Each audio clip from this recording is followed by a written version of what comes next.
Good morning, class 8th. This is our science class, and today we will do the rest of the exercise of second chapter.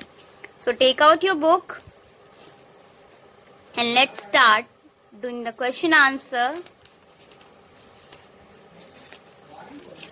So this is our 14th video in which we will cover up this chapter. So in our previous video we have completed exercise number B, exercise number E and F. Match the following column, fill in the blanks. So in this video I am going to cover up exercise number C and D. So short answer and long answer. The first question is, give any three characteristics features of microorganism. Microorganism के आपको three characteristics features बताने हैं. So open the first page of this chapter, page number 17, characteristics feature of microorganism. आप answer लिखिएगा. देखिए answer number C का first है, characteristics features of microorganism. दिया है ना टॉपिक. तो following are the characteristic features of micro organism. First, second, third. क्योंकि सिर्फ 3 लिखने हैं इसलिए आप फर्स्ट, सेकेंड, थर्ड यही 3 लिखेंगे. Okay. Next question.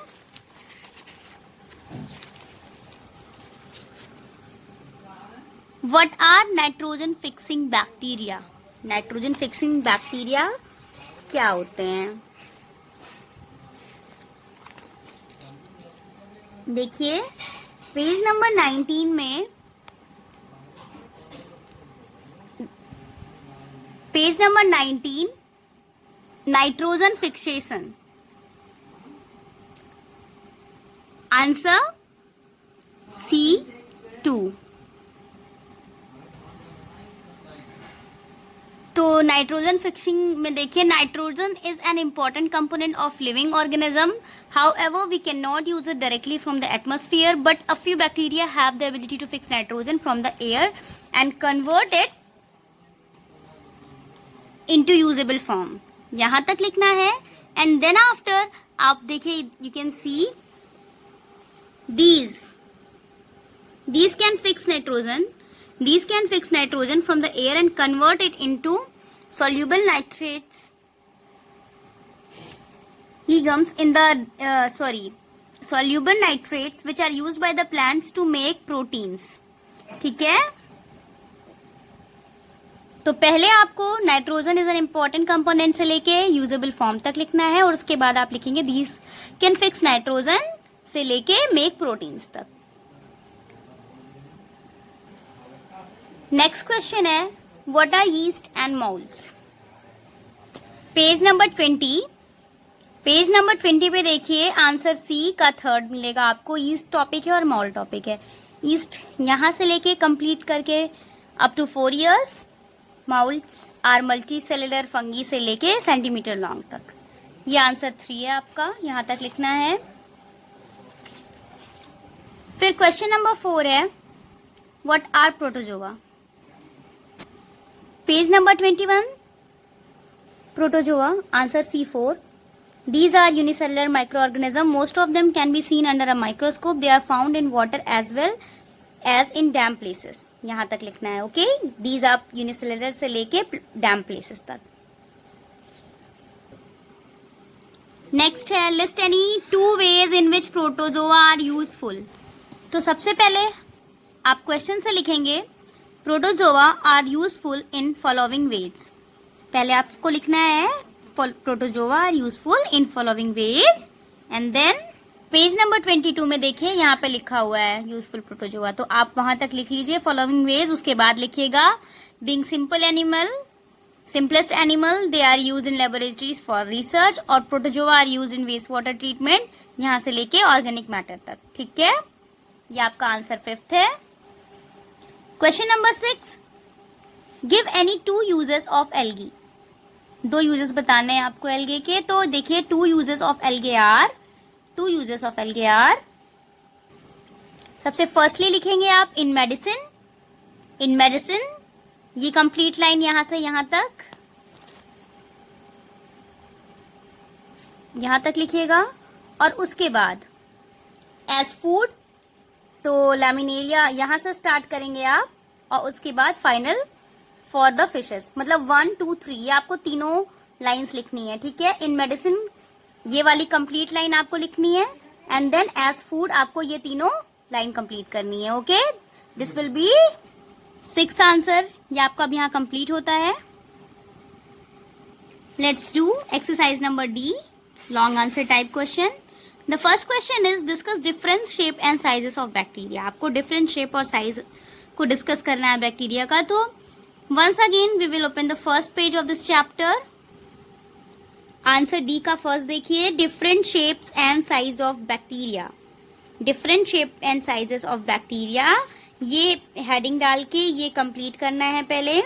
The size of bacteria varies from 0.2 to 1000 microns, where 1 micron is equal to 1 by 100 mn. Bacteria can have 4 different shape and are named according to them.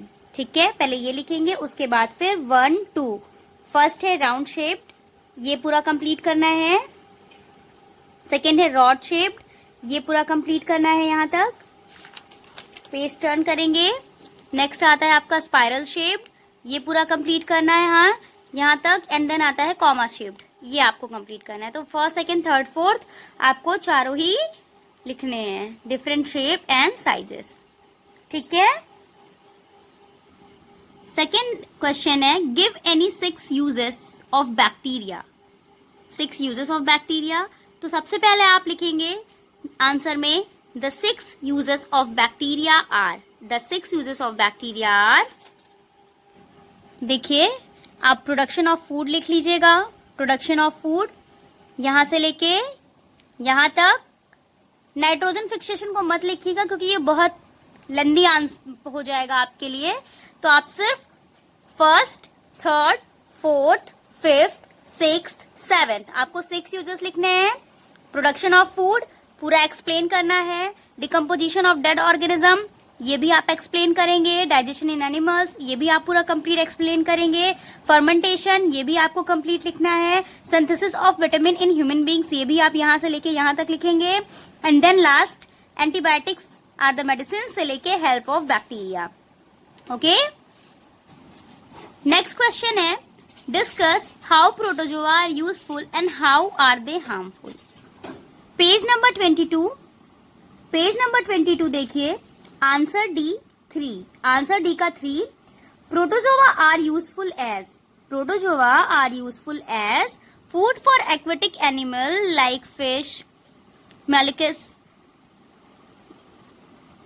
जूप्लैंक्टन, ये सब आपको यहां से लेके यहां तक, सेल्यूलोज यहां तक कंप्लीट करना है, ठीक है। ये देखिएगा कि एक लाइन में नहीं लिखना है, जब यहाँ पे एक बार फुल स्टॉप आ जाएगा तो उसके बाद आप लाइन चेंज कर दीजिएगा और फिर सम प्रोटोजोआ से लेके सेल्यूलोज तक लिखना है। ओके, तो आप स्टार्टिंग यहां से यहां तक करनी है।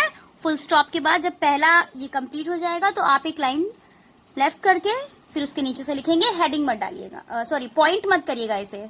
जैसे यहाँ पे थर्ड फोर्थ है तो आपको पॉइंट नहीं करना है, आप एक लाइन छोड़कर लिख सकते हैं। नेक्स्ट है हार्मफुल, तो यहाँ देखिए आपको लिखना है protozoa are harmful as, protozoa are harmful as entamoeba lives in human intestine and causes amoebic dysentery. ये पूरी line abdomen and repeated motion occur. फिर उसके बाद फिर एक लाइन छोड़नी है, a kind of protozoa plasmodium, ये लिखना है।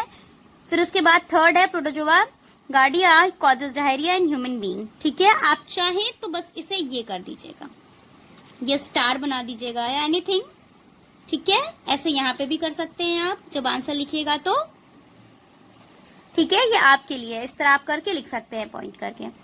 ओके, तो कहां से कहां तक, यूजफुल एज करके यहां से यहां तक लिखना है, फिर हार्मफुल एज करके यहां से यहां तक लिखना है। ओके, नेक्स्ट क्वेश्चन है, what are antibiotics and vaccines. आपको एंटीबायोटिक्स एंड वैक्सीन्स के बारे में बताना है। तो देखिए page number 25, antibiotics. Antibiotics heading है whenever we suffer from any disease like cough, cold, fever etc. ये whenever we suffer from यहाँ से लेके फंगी एंड बैक्टीरिया तक। पहले एंटीबायोटिक्स हेडिंग डाल दीजिएगा, एंटीबायोटिक्स ऐसे हेडिंग डाल के फिर उसके बाद आप उसके नीचे से लिखना शुरू करेंगे whenever we suffer from any disease like cough, यहाँ से लेके फंगी एंड बैक्टीरिया। उसके बाद आपको वैक्सीन हेडिंग डालनी है। वैक्सीन हेडिंग डाल के आप वहां से नहीं लिखेंगे, आपको यहाँ से लिखना है आ वैक्सीन इज प्रिपेयर्ड से लेके वैक्सीन ऑफ पोलियो तक। ठीक है, सबसे पहले आपको लिखना है एंटीबायोटिक्स के बारे में। एंटीबायोटिक्स लिखने के बारे में आप के बाद उसके बारे में लिखने के बाद आपको वैक्सीन हेडिंग डालनी है और देन आपको स्टार्ट करना है आ वैक्सीन इज प्रिपेयर्ड। ठीक है, फिर उसके बाद वैक्सीन ऑफ पोलियो तक।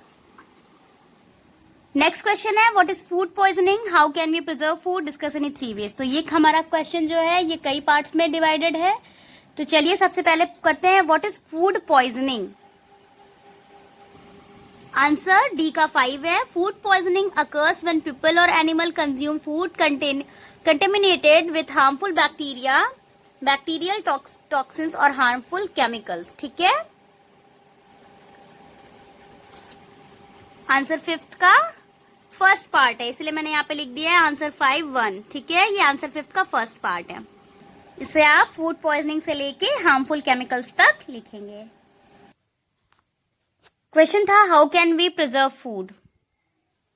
We can preserve food by following the method of food preservation. We can preserve food by following the method of food preservation. फिर लिखेंगे the 3 ways of food preservation are. The 3 ways of food preservation are, first लिख लीजिए by sugar, by refrigeration, drying. First है by sugar, concentrated से लेके syrup तक, by refrigeration below 5 degree Celsius से लेके लेस इफेक्टिव तक, ड्राइंग, ड्राइंग इन सन से लेके ड्राइंग इन द सन तक। ठीक है, यहां से यहां तक तो 3 वेज आपको बता दिए गए हैं। नेक्स्ट क्वेश्चन अब देखते हैं, डिस्कस नाइट्रोजन साइकिल। आपको नाइट्रोजन साइकिल को डिस्कस करना है। तो पेज नंबर 26 पे देखिए नाइट्रोजन साइकिल दिया हुआ है। नाइट्रोजन इज, यहां से नाइट्रोजन साइकिल हेडिंग डाल के यहां से लेके आपको पेज नंबर 27 एंड तक कंप्लीट करना है। ठीक है, पेज नंबर 27 तक एंड तक कंप्लीट करना है। फिर से देख लीजिए, यहां से स्टार्ट करना है। Nitrogen is one of the essential constituent से लेके ये कंप्लीट करते हुए आप से कंप्लीट करेंगे यहाँ तक, नाइट्रोजन साइकिल तक। और उसके साथ ही साथ ये डायग्राम भी आपको बनाना है। ठीक है, तो इसी के साथ साथ अब आपका ये चैप्टर कंप्लीट होता है। आप सभी लोग अच्छे से क्वेश्चन आंसर वगैरह को कंप्लीट कर लीजिएगा, डायग्राम जरूर बनाइएगा कॉपी में। Till then bye bye, have a good day.